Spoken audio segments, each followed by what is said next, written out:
ओ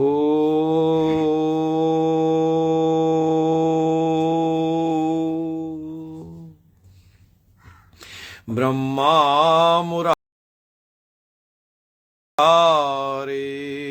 त्रिपुरांतकारी भानुः शशि भूमि सुतो बुधश्च गुरुश्च शुक्रः शनिराहु केतवः सर्वे ग्रहा शांतिकरा भवन्तु। मित्रों, हम पिछली बार कुछ व्याधियों की बात कर रहे थे, स्वस्थता की बात कर रहे थे, या रोगों के ज्योतिषीय लक्षण क्या हैं, कैसे पता चले कि क्या रोग है या उसका हम समाधान कैसे करें, अर्थात निराकरण कैसे करें, उपाय कैसे करें या इलाज कैसे करें। तो पहली बात, एक योग्य चिकित्सक को, एक योग्य ज्योतिषी को, एक योग्य परामर्शदाता को जरूरत होती है आइडेंटिफिकेशन के लिए। रूट कॉज तो जाने हम पहले, उसका जड़ को तो जाने। अब उसको जानने के लिए क्या हमारे पास वस्तु है, तथ्य है, वो विभिन्न टूलों को, पिछली बार हमने कुछ बात की थी, क्या सिम्टम है कोई सामान्य सी बीमारी के लिए। आज हम जानेंगे मित्रों, जो हमारे शरीर के अंग हैं, मोटी तौर से सारे शरीर के अंगों के बारे में जानेंगे, और इन्हीं अंगों से यदि इनमें कोई व्याधि होती है तो किसका क्या उपाय करना चाहिए उसके बारे में जानेंगे।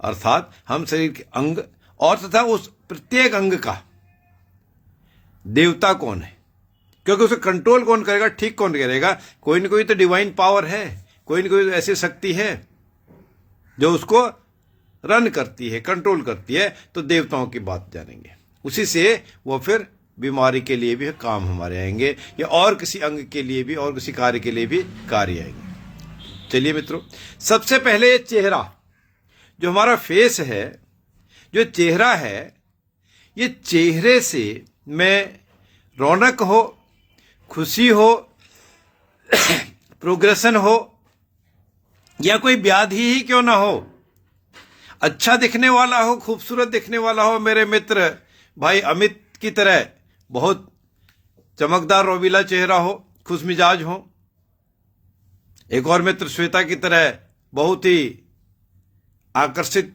करने वाला चेहरा हो, देवी स्वरूप हो, दिव्य स्वरूप हो, वो चाहे किसी भी तरह की बात हो, तो उसके लिए हमारे को चेहरे से बहुत सारी पता चलती हैं।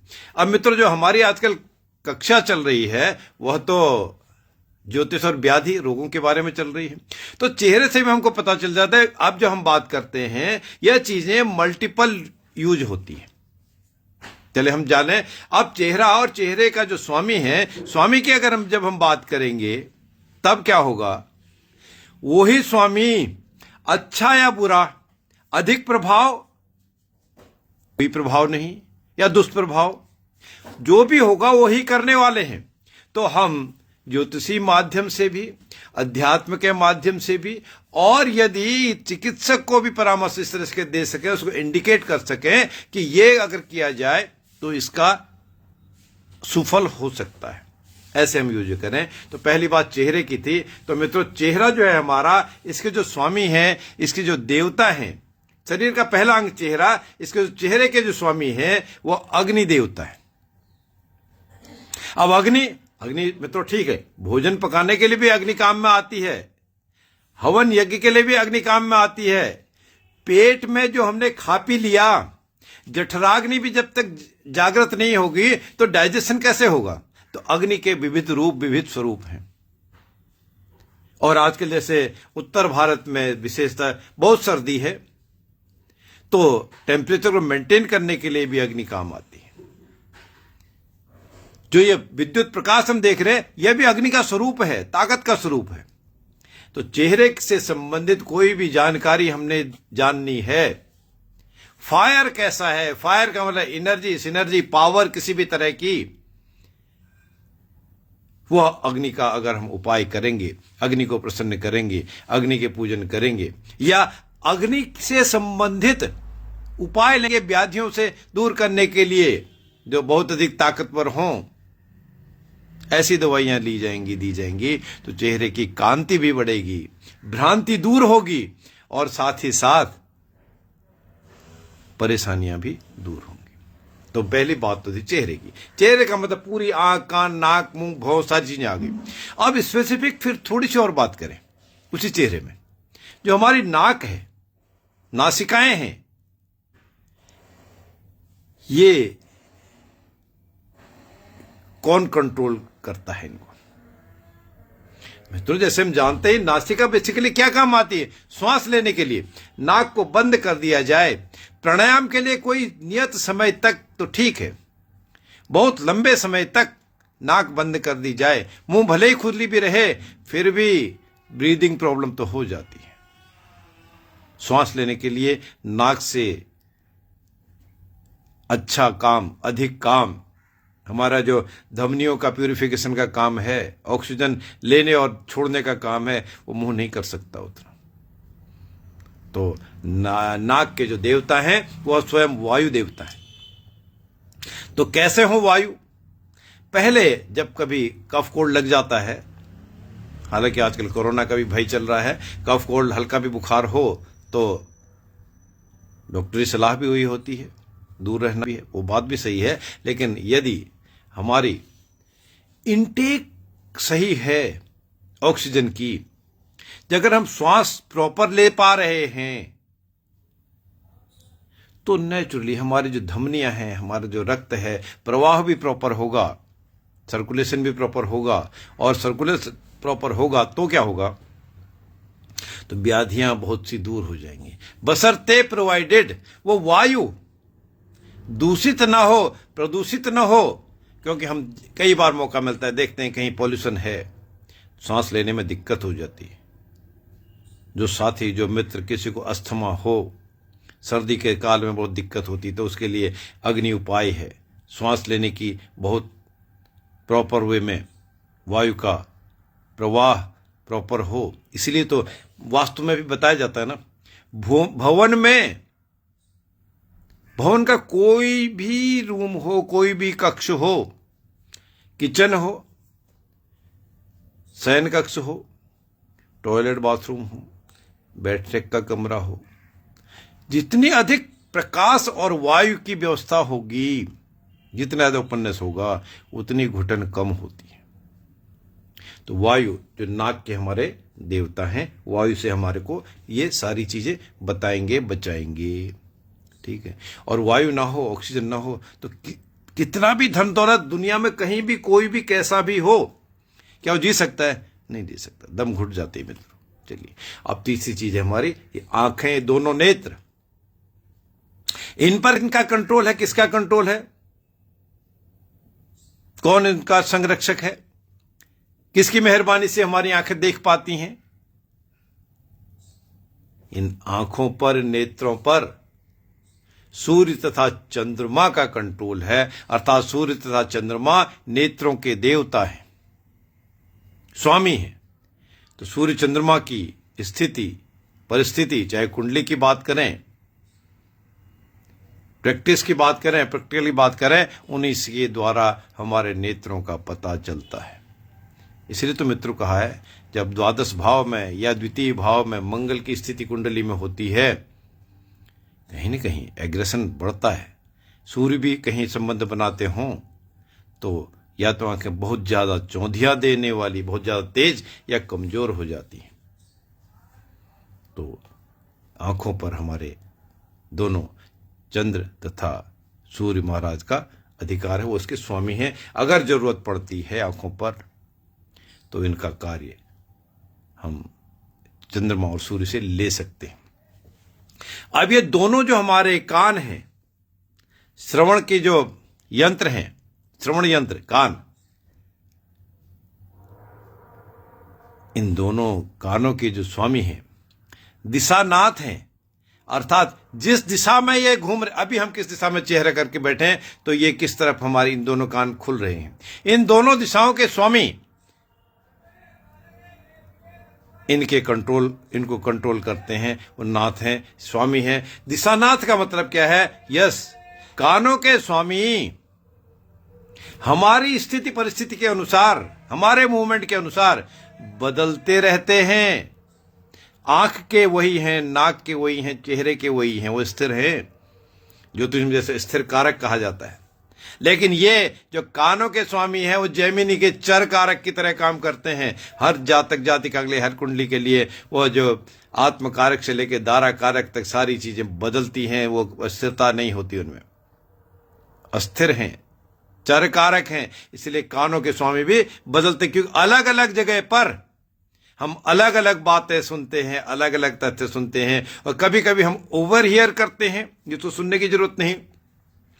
कभी कभी हम मिस हियरिंग कर देते हैं, किसी ने कहा कुछ, हमने सुना कुछ, या उसी बात को हम कहें, मेरे मन में कोई भाव था, मैंने बहुत आत्मीयता से किसी को शेयर किया, बताया, उसके मन में भी कुछ भाव था, जैसा भी था, अच्छा बुरा मैं कुछ नहीं कहता, उसने कुछ आगे और बात कही, और तीसरा होते करते कहीं बहुत लंबे तक पहुंच गया, और पता चला जहां तक वो 5, 10, 20, 50 लोगों तक फैली बात आगे पहुंची, उसका अनर्थ हो गया। एक अनर्थ हो गया, या ऐसी बात हो गई जो वास्तव में उन्होंने सोचा ही नहीं था, वो चाहे इस रूप में पहुंच गया। तो कानों के देवता इसलिए हर जगह अलग अलग है। कानों का सुदृढ़ होना बहुत ही जरूरी है। इसीलिए जब भी हम कहीं पर भी जाते हैं मित्रों, कोई भी कार्य करते हैं, स्थान देवता का पूजन, स्थान देवता को नमन सबसे पहले किया जाता है। ये पूजा पाठ कर्मकांड की भी बात है। इसलिए स्थान देवो भवः, मातृदेवो भवः, पितृदेवो भवः, सर्वेभ्यो देवेभ्यो नमो नमः। यह जो सूक्ति है हमारे ग्रंथों में, पुराणों में, विशेषतः कर्मकांड में बताई गई है, यह बहुत ही अनुकरणीय है। अब तीसरी बात, कान के बाद हमारा आता है मित्रों, ये भोजन, पेट। पेट में क्या है?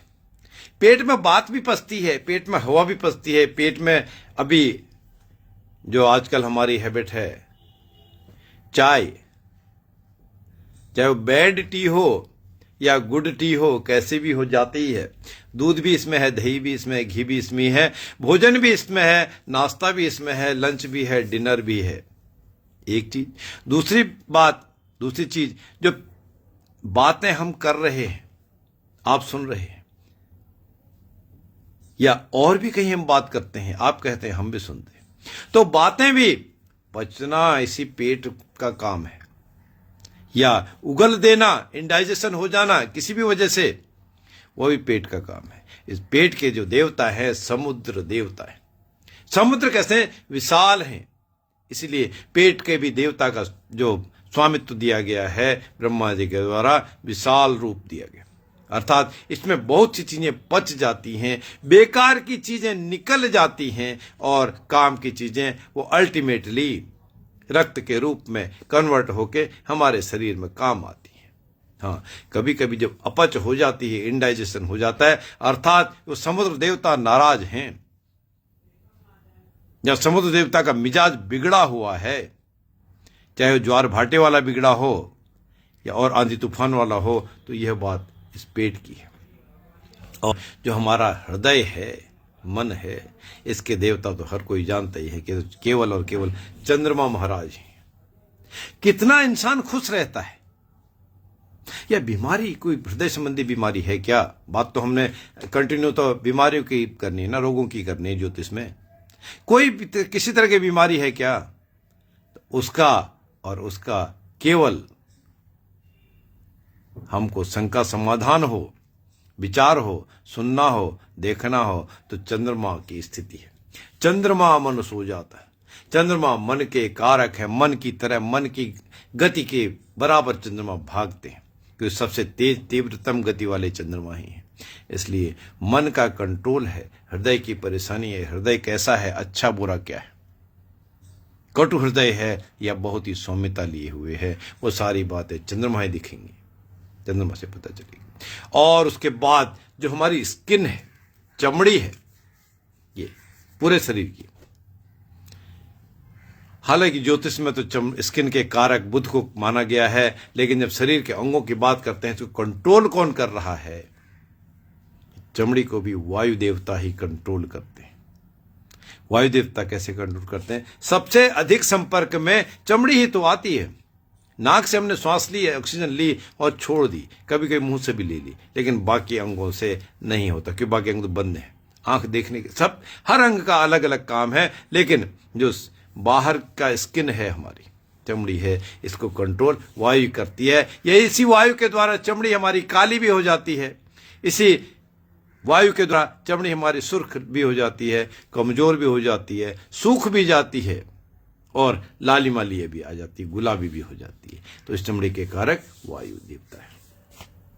और जो हमारे आंतरिक अंग हैं शरीर के, जो बाहर से दिख रहे हैं तो हमने बात की, जो आंतरिक अंग हैं, सिर से लेके पैर तक सारी नसें, नाड़ियां, सर्कुलेशन, और कहीं किडनी है, कहीं हार्ट है, कहीं स्पाइन है, कहीं गला है, कहीं ब्रेन है, बहुत सारी चीजें, सारे अंगों के नाम तो हम उन चीजों के इंटरनल तो ले भी नहीं पाते।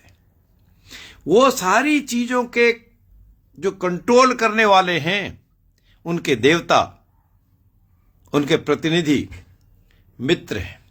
मित्र कैसे? आप भी मित्र, मैं भी मित्र, अर्थात हम सबसे पहले क्या है? हम स्वयं के मित्र हैं। हम अगर स्वयं के मित्र हैं तो हमारे सारे शरीर के अंग सही से काम करेंगे, ठीक से काम करेंगे। इसलिए मित्र देवता हैं, तो मित्र देवता का हमको ध्यान रखना है। अर्थात सबसे पहले हम अपना तो भला कर लें, दूसरे की उलझनों में छोड़िए, दूसरे की बातों को छोड़िए। दूसरे ने क्या खाया, क्या पिया, क्या लिया, क्या दिया, उसको छोड़िए। क्या हम में इतनी परिपक्वता आ गई है? तो वह मित्र देवता को हमने प्रसन्न रखना है, ये ध्यान रखना है।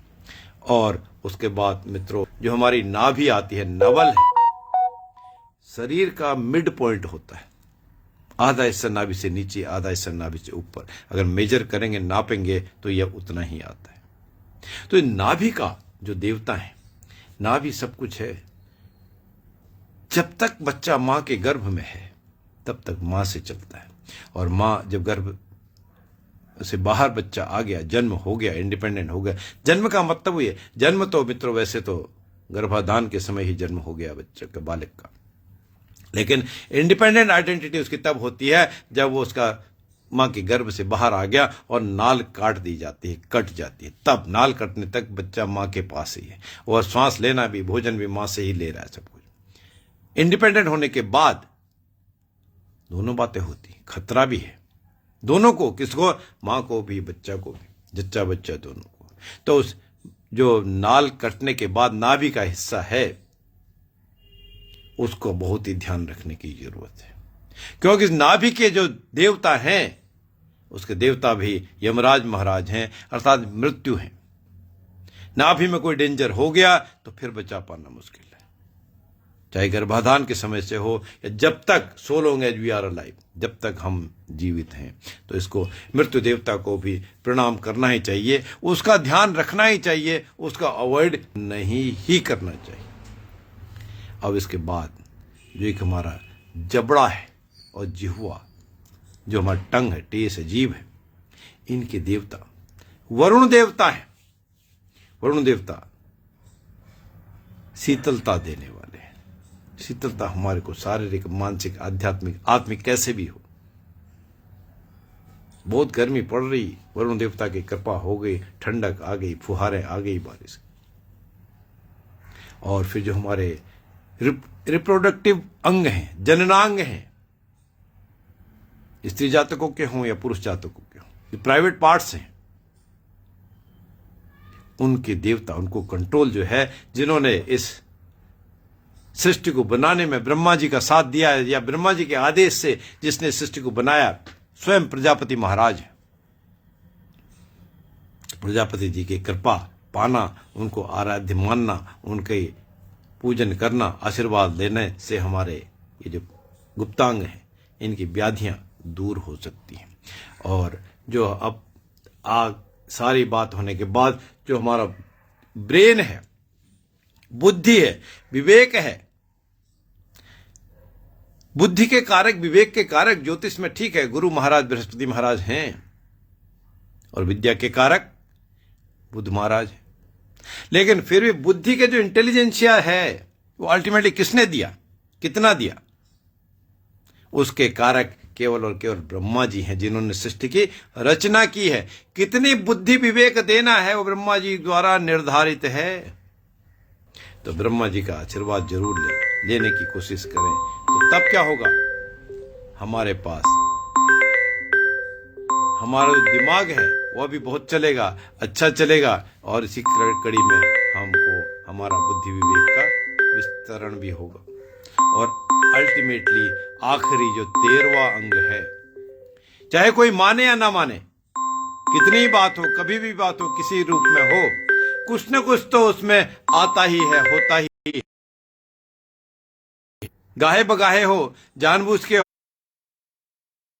हो, प्रवृत्ति ही हो, वृत्ति ही हो, चित्त ही हो, वो सब में कभी न कभी किसी न किसी रूप में आता ही। यदि कोई कहे कि नहीं मुझे तो नहीं आता, कि दूसरे को नहीं आता कहना, तो उसकी साधुता है। लेकिन मुझे नहीं आता कहना, उसका कहीं न कहीं वही बात है जो मैं कहने जा रहा हूं, वह है अहंकार। अगर कोई किसी को नहीं आता, कभी भी किसी भी तरह का ईगो नहीं है, अहंकार नहीं है, क्रोध नहीं है, तब वो तो संत महापुरुष ही है। फिर वो आप हमसे सबसे बिल्कुल उठकर है, हटकर है, अलग है। तब अहंकार के स्वामी है रुद्र महाराज स्वयं है। भगवान रुद्र अर्थात शिव जी वही तो हैं, क्षणे रुष्टा क्षणे तुष्टा। थोड़ी सी बात में रुष्ट हो जाने वाले, नाराज हो जाने वाले, थोड़ी सी बात में प्रसन्न होकर सब कुछ आशीर्वाद दे देने वाले, वरदान दे देने वाले। तो उन रुद्र देवता का हम ध्यान रखें, मनन करें, प्रणाम करें, विश करें। वह तो धतूरे से धतूरा चढ़ा के भी रुद्र देवता खुश हो जाते हैं। बेल के केवल एक पत्ते से भी खुश हैं, एक जितना यथासंभव जल हो, एक बूंद जल से भी खुश हैं। कुछ नहीं हो तो उनको नतमस्तक करने से भी खुश हैं। और रुद्र के पास तो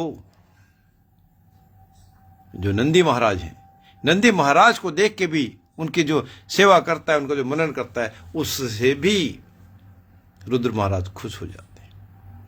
तो हम बात, हमारी कक्षा तो ज्योतिष और रोगों की थी। अब पिछली बार हमने कुछ बात की थी रोगों की। इस कड़ी में शरीर के अंगों के बारे में कुछ मुख्य अंग, बहुत सारे अंगों की कवर नहीं किया हमने, ये कुछ अंग जो बहुत जरूरी हैं, और उनके देवताओं की हमने बात की। ये यूज कैसे होंगे, चाहे हम अपने व्यवहार में लाएं, व्यवहार कुशलता में लाएं, ये उपायों के रूप में लाएं। कोई पीड़ा हो रही हो, अशुभता आ रही हो, नहीं लग रहा हो, तब भी हर हाल में हम क्या करें, कैसे यूज करें, वह इन चीजों को, इन देवताओं को आराधना करके, इनका दान पुण्य करके, मनन करके, पूजन करके हम पॉजिटिव कर सकते हैं। और कुछ भी नहीं तो उनका ध्यान तो हम कर ही सकते हैं, नतमस्तक तो हो ही सकते हैं। मित्रों, आज की बात इतनी ही। अगले सप्ताह फिर कुछ और इस हम कड़ी को आगे बढ़ाएंगे ज्योतिष और रोगों के बारे में। तब तक के लिए जय श्री राम, जय जय श्री राम।